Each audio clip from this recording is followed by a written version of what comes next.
All right, doing a little sit down. We got Rob from Burbank Sports Cards. We got Jay from Mojo Autos. There we go. So, man, this shop, I've spent the whole weekend here, kind of just diving in. Oh, there you go. Yep, card mother. There you go, card mother. Let's take that I got call. the card mother. Hey, what's happening, sweetie? We're not cutting the footage, so you're good. Oh my God! So we're still we're still shooting, honey. So don't use any cuss words, okay? We're shooting content here. And, put it on speaker. Tell her to say what's up. Oh, wait, 1 second. We're gonna put you on speaker. Actually, hang on. The card mother. Card mother's on the phone. So what's up, honey? Right now you're filming? Of course, honey. Yes, we're going to the documenting. LA Kings game in like an hour. Exactly. Everybody knows. Are they coming to the game with us? No, I don't think they are actually, honey. So, so what's the deal? You guys gonna swing by here at 5:30 and pick me up? Well, I don't know. That Olivia just texted, so I didn't know what you said to them. Yeah, I said that you guys figure out who's driving, then whoever's driving picks me up at 5:30 here, and we'll roll. Yeah, she asked if I would drive. That's fine. Okay, yeah, just come on down here and I'll drive. Okay. All right? Oh, someone's barbecuing. Someone's barbecuing. Awesome. Okay, so that's all. You'll see this all on YouTube, honey. I'll talk to you later. All right, bye. All right, good job. Bye-bye.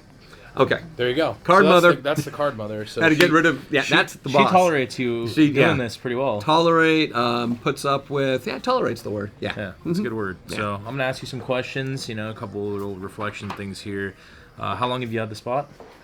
Owned the place since April of 1989. So I've had it 33 years.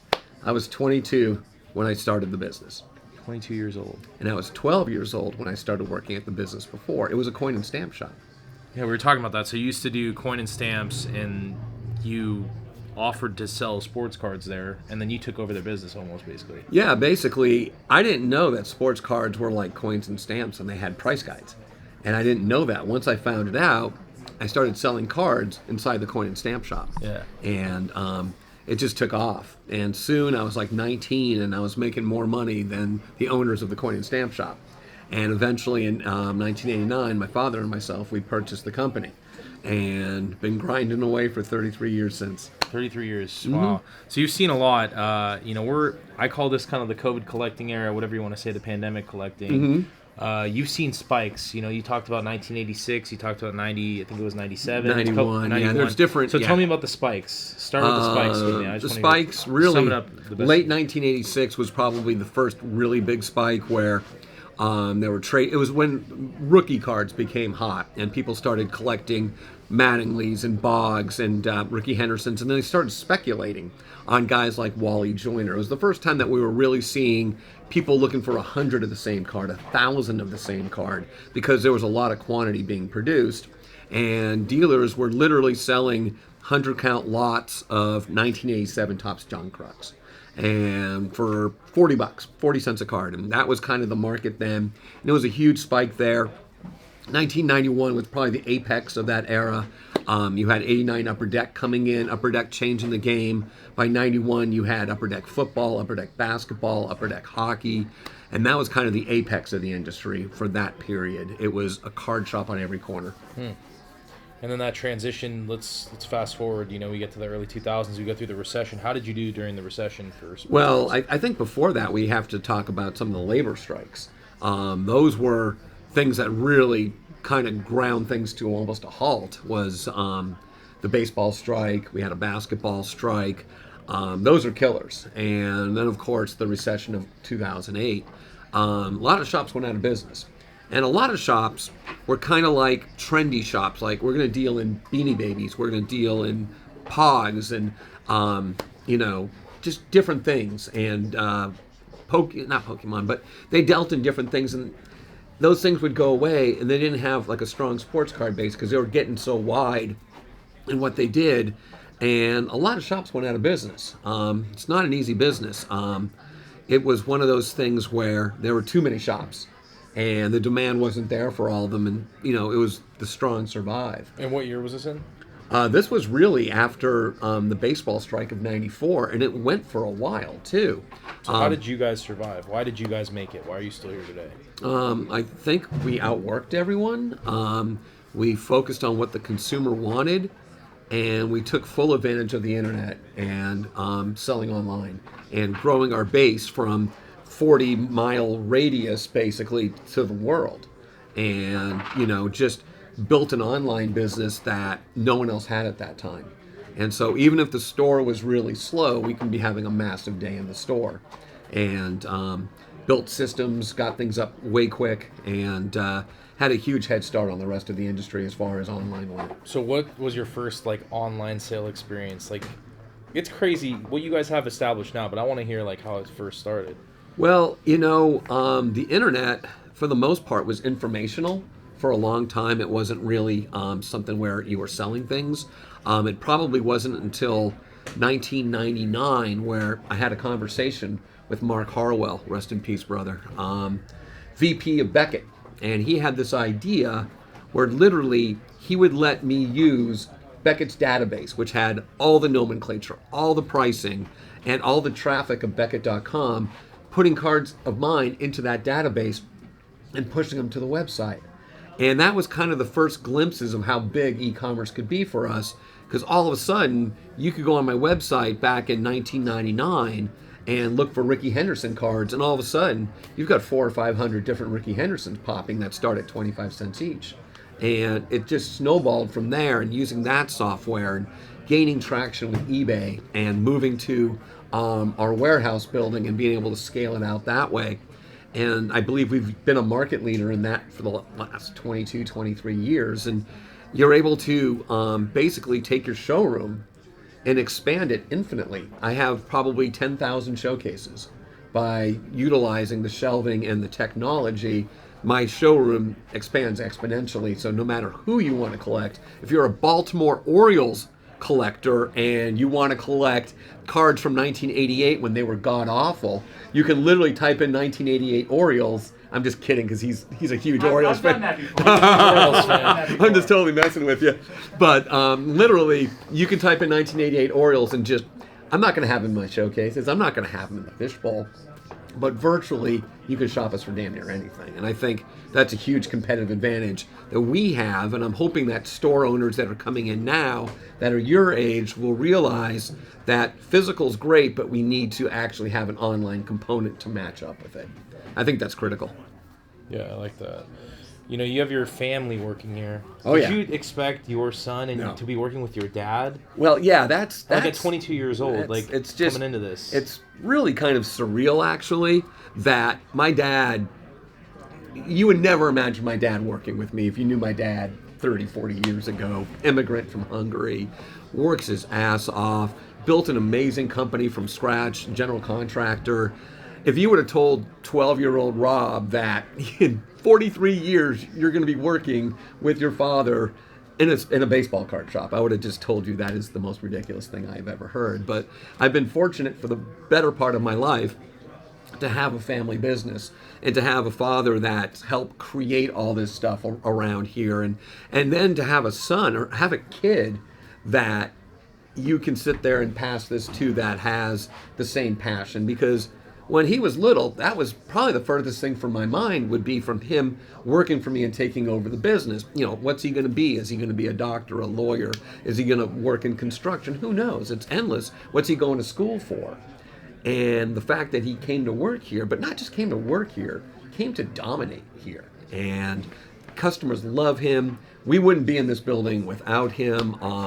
Literally, we've tacked on decades to Burbank by having someone your age taking over, passing the torch, right? Passing the torch, and this is all for him. And I'm just hoping that he lets me be the greeter, like the Walmart greeter. You're gonna be there checking the receipts when people walk out. Exactly. I'm gonna be like 90 years old with my cane, sitting up front, and just greeting people. And yeah, I mean, I ain't going anywhere. I mean, you see the passion I've got. Oh yeah, the passion's contagious, man. Yeah, I ain't going anywhere. Hey, what's up, boys? You guys became best friends. Oh, dude, we are besties, dude. Besties, man. How are you? You got it. What up? Oh, yeah, dude, I'm learning. Dude, what's up? You getting more exquisite Kobe's for me? Smile. The regulars are starting to show up. Are we recording right now? Yeah, oh, yeah, dude. Dude, man. We're having a chat. Dude, they're bombing our freaking thing, That's man. all good. You guys are chilling. Jesus. We've had so much fun the last 2 days in this place. Yeah, this has been it's the greatest shop I've ever been to. Yeah, greatest shop, man. So get back to you then. we'll be on in a little bit. All right, cool. So I never asked you about this, but we kind of touched on it in the other room. Your mother You know, she kind of, what role did she play in this? Because you know, you talked about the Yeah. big warehouse. She was a big organizer, so you know. Yeah, What was your mom like? You know, she was just the sweetest lady. And again, 12-year-old Rob thinking that my mother is going to work with me in a baseball card shop. Again, that's just fantasy. That is just not in reality. But when we took the business over in '89, she came to work there. And she was basically the adult in the room. You know, it was me. I had people working for me that were younger. I had people, 13 kids, 13, 14, 16 years old there. So she would answer the phone. She'd do the bookkeeping. And we built a system in the store where she could be effective answering the phone, knowing where the cards were, what they were priced. No internet, no fax machines back then. It was phone calls.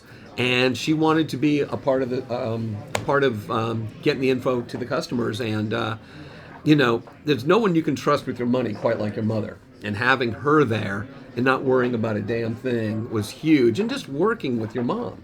And she passed in 2007, and it's just like, you know, I miss her terribly. But I mean, for her to have seen what we built, for her to have seen Ryan, who was 12 years old, you know, when she passed, to see him thriving and driving this crazy ass place, she'd be really proud. She'd be so proud. Yeah, Man. so yeah, miss her. Yeah.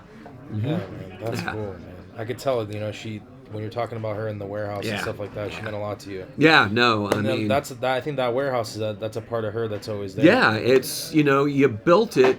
If you build something that is so simple that your mother, who knows nothing about cards, can answer the phone, go to that area, find the card, and relay the price to someone, then it's something that you can train almost anybody to do that has any kind of knowledge whatsoever. It's ABCs, it's 1, 2, 3s, and colors. That's the whole system here. So do you think you got that organization part of your life from your mom and the business that came from your dad? I think so, exactly. My mom was, you know, very organized. She kept a clean house, and she wouldn't.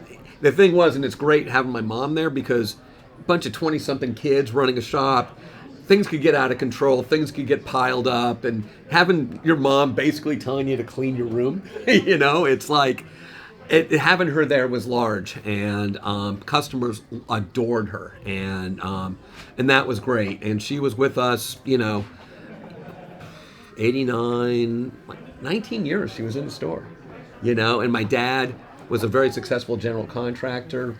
He retired to basically spend more time with mom, and came in here to help a little bit, and then basically just took over. And anybody that knows Steve, the GOAT, will tell you he's 80 and he'll run circles around you. He's not of this earth. He's just a different breed. So having the family involved, Sally, the card mother, helping out with a lot of the bookkeeping and such. So it truly is a family business. And again, I introduce you to the no-nos, Eddie, George, Jason, their mom sorts. So they're an extension of our family as well. So again, at the end of the day, trust is the most important component when you're running a business, especially one like this. And having family members at the core of it, you can take a day off and not worry as much as you might. So that's huge. That is huge. I mean, I've been around to a lot of card shops, and you know, to see the family business dynamic, it's just new for me. Yeah. It's really cool. You know, it's a generational hobby. It's something with fathers and sons, moms and daughters. It goes back eons, and something that brings generations together. And like I said, my dad never collected cards, wasn't even a big sports fan, just worked his ass off. Immigrant from Hungary, had nothing, didn't speak the language, and you know, there was no money for him to be buying cards and no time for him to be actually enjoying them. But bringing him in, and his gifts to the business are totally different than mine. It's so funny. He has this lane that nobody else can even get into. This place looked nothing like this when we got it, and that place looked nothing like it, and the shelving and the structures, it's all him. Me, I can't even put in a light bulb, and this guy can do everything. But he can't do what I do. He can't process cards. He's not the social element of things. You know, and then there's Ryan, who's like the ultra-modern savant, basically runs the nuts and bolts of the business, you know, and that's not me either. So the three of us are a three-headed monster. And I don't know if any one person would have the skill set of the three of us combined. I think that's why it works, though. I think you guys have a great dynamic, and you guys complement each other. I mean, I know you guys, can argue and stuff like that. So obviously, Facts. spend only 48 hours with you.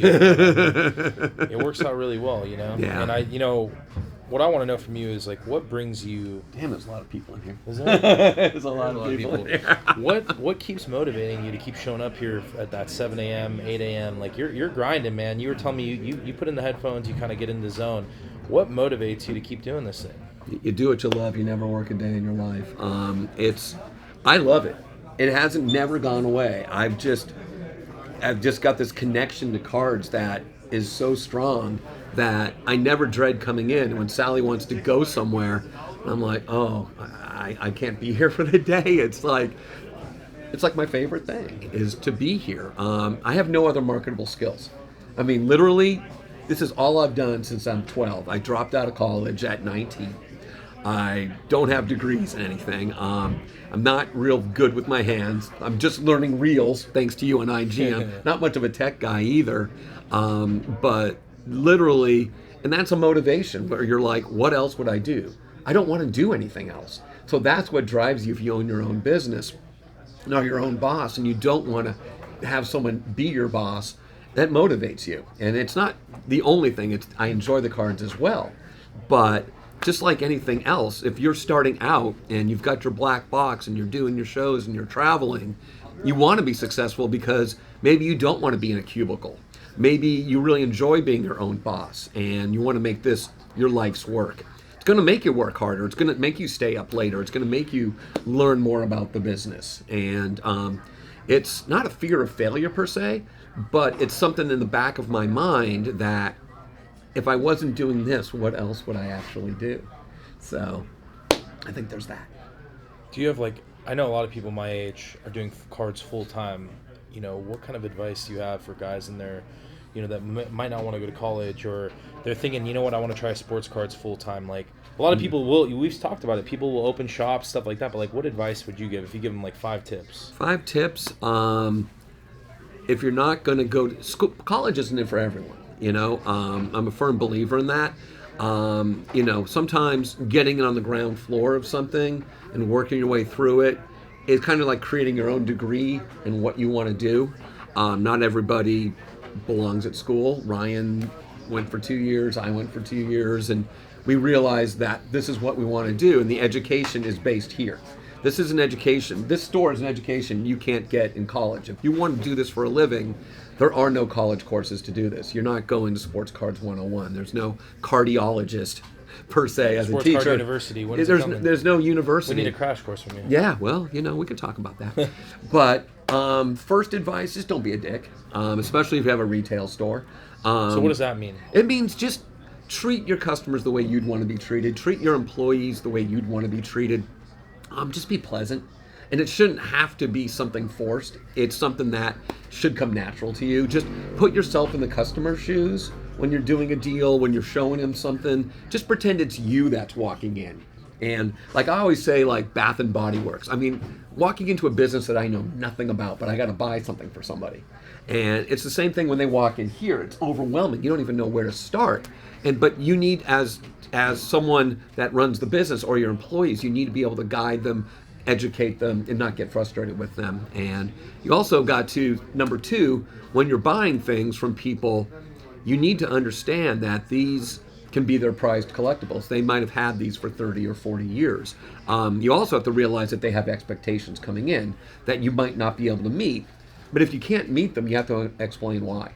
And you need to be able to understand, to tell them, I've already have a lot of this. There isn't a lot of demand. These cards here, I can show you, I sell them for 50 cents each. And they're going to have expectations built on PSA ton numbers online or just not understanding the business. And I think about it, I'm like, if I came into this business blind, it's overwhelming. It is just all this competing information, all these talking heads on YouTube, and you get confused. And there's a lot of people with ulterior motives that are trying to shove things down your throat. And it's a lot. So as someone that's in this business full time, just understand and put yourself in the customer's shoes. I think that don't be a dick. Put yourself in the customer's shoes. If you're going to do this, do it right. There's no half-assing this business. There's no half-assing any business. And if you're going to do it, get your education and listen to people. I think that's another thing. You don't know it all. Don't pretend that you know it all. I learned so much today from Mama Brakes and from Mojo Autos. Boom. I'm just like, I don't pretend to know it all, and I've done this my whole life and then some. So be willing to accept information and education. I think is really important. And just take things from people. Every business siphons off information from other companies. And you're going to walk in this store and you're going to go, ooh, I like the organization in the showcases. I could take that back with me. Or, ooh, the fishbowl. This is brilliant. I can do 6 or 7 different names and get it started and maybe be able to scale if it's successful. So when you walk into different stores and you look at different tables, take something from it. Look at it. If the guy behind the counter is a jerk, realize that's the guy I don't want to be. And sit there and go, I can do better than that. Right. So I think those are the kind of tips. And just create an infrastructure that's repeatable. Last thing, ideas are a dime a dozen. Anybody can have an idea. I'm like, dude, you know what? I'm going to make this 5 times bigger. That's my idea. Wow. Okay, that's great. But now you have to execute it. And even if I could make this 5 times bigger, fine. But maintaining things, being able to to keep things fresh. You can create the best systems in the world, but if you can't replicate it over and over again, keep it fresh, it doesn't matter.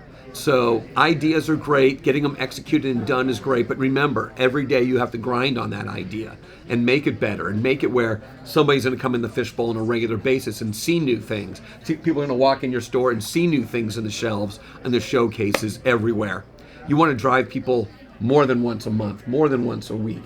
You've seen guys here, how many times a week? 4, 5, 6 times. 7 days in a week, guys coming in here 8 times. Yeah, guys coming in 8 times, multiple times a day. There's only 7 days in a week. Like you said, you just got to get them in the door. You know what? If you run a business, and the funny thing about our business is, I think of myself as a consumer. Would I drive 3 hours to visit any kind of retail store in my world? I can't think of any place that I'd want to drive 3 hours specifically to shop at that store.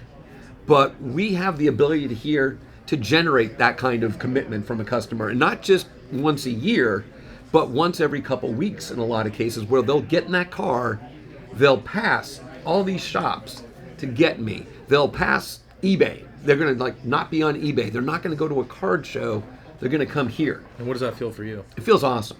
It feels like that's got to be that joy. That's got to be that passion. Like everything you worked hard for is paying off at that point. It's for anybody to get in a car and drive here means that you're doing something, that there's an attachment between the two of us.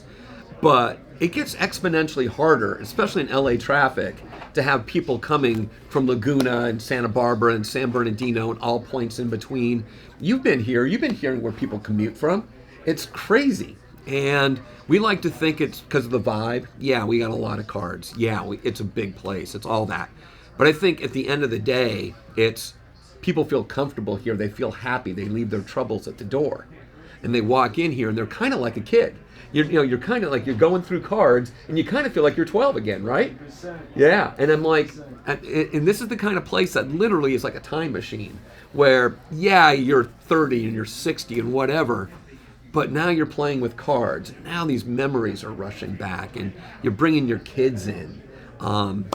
It's vibe is everything, and that all goes back to don't be a dick. It all goes back to put yourself on the other side of the counter and imagine your place from the customer's perspective. Do you have shit piled up in a corner? That's not a good look in a retail store. Are you using Post-it notes for your pricing?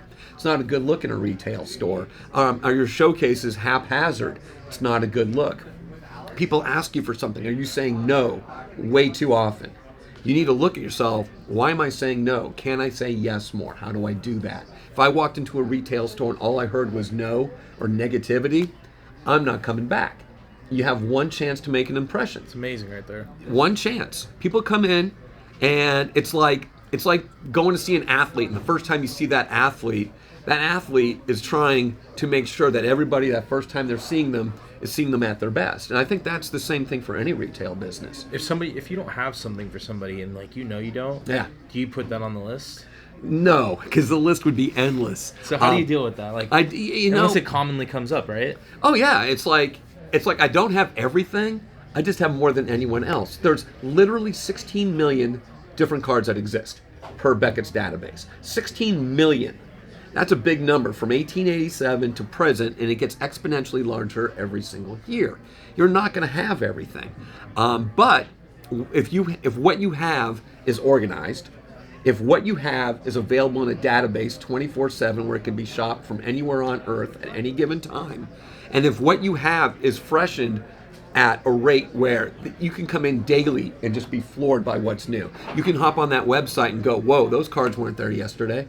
Then there's a chance that they're going to bookmark you. There's a chance that they're going to frequent your store, knowing that if anybody's going to have it, it's going to be him. It might not be tomorrow, but if I stay on it with him, that would probably be the place that I would go. You know, something I noticed about you, and it's been very evident, is you're very transparent. Like, you don't hold back. Like, I'm going to tell you firsthand, like, I know there's times in this hobby where people don't really want to speak their mind, and you really don't seem to have any fear about that. You'll talk about, we don't have to get into it, but you'll talk about distributors, you'll talk about what you think about fanatics, what you can see, yeah, when you can see people failing in the part of the industry where they could have been succeeding. Right. How did you get to that point? Like, what goes in your mind? Like, how can you be so vocal, like not worrying about what people are thinking? Because a lot of peer pressure, right? Yeah, I get blowback from Ryan. Ryan will actually delete things on IG because he's like my dad now. He's like, you can't say that. I'm like, where did that post go? I deleted it. I'm like, what are you doing? What makes it? Like, how do you do that? I want this industry to be as great as it can be. I want everybody to have positive interactions. I want it to grow organically. I don't like people getting burned. I'm transparent because I'm not beholden to anyone. I can say something and the ramifications are, I don't give a shit. I've gotten to a point in my life, that everybody that's in here right now isn't in here because a distributor is giving me product. They're not in here because of some relationship I have. They're in here because of me, my son, and my father. And I want, this is my livelihood. You don't have anybody holding you out, so you're good. No, I'm good. I'm good. So you never felt any risk when you, I guess that's why you don't really care, right? I care about the industry deeply, and I'll have my opinions. Someone disagrees with my opinions, that's fine. But I'll speak my truth. I praise so many people. I praise so many things. There's so many great people, great ideas, new platforms, technologies that are mind-blowing. And I'm soaking it up. I'm trying to learn it all. But by the same token, there's people out there that are doing harm. And if you're doing harm in my industry, I'm going to call you out. If distributors turn into retailers and they're not distributing, that's bullshit. If all this product is going to breakers, where hobby shops that are full skin in the game and have, I swear to God, there must be 50 people in here right now. It's crazy out there. It is packed. Yeah, I told you, dude, it gets busy. It is popping here. Yeah, you should go out there and film. But real quick, we'll finish this. Yeah, we'll do I got 2 more questions and we're done. At the end of the day, I'm transparent. You want to build Burbank? Come on in here, take a look around. I'll tell you how to build Burbank. No secrets. No secrets, dude. There's no rocket science here. I don't have a degree. I didn't work at NASA. Everything here is just common sense built to scale. And hang on here. Let me get rid of you. Okay, so, but yeah, I talk about it every morning on IG. I tell you exactly what I do in my business. Exactly. And, I'm an open book. I want better shops. If you come in here and you have a shop and you take something from here and make your shop better, you're growing the pie. And if we all can work together to grow the pie, everybody gets a bigger slice. And that's why I'm speaking in the mornings. I'm trying to speak to Josh Luber when I'm talking in the morning. I'm trying to talk to people in positions that can make this industry better.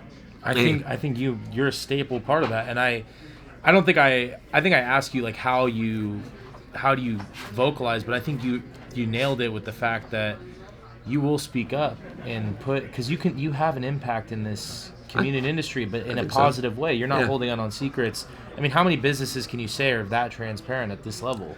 It's one of those things where, again, it's been trial and error in my life for decades. And one of the things, if you realize you're making a mistake, you need to fail quickly. You need to figure out right away, you know what, that doesn't work. That display doesn't work. I need to kill that, and I need to utilize that space with something better. And if people can learn from what I'm doing, I think that we do such positive things here that if we can grow that positivity, create better shops, create better atmospheres, and people can learn, everybody wins. Bigger industry. And if I do what I'm doing, I'm just going to make more money. Sky's the limit. Dude, there is no limits. I mean, literally, dude, we're watching the NBA right now. There hasn't been a commercial for cards, and there never has been.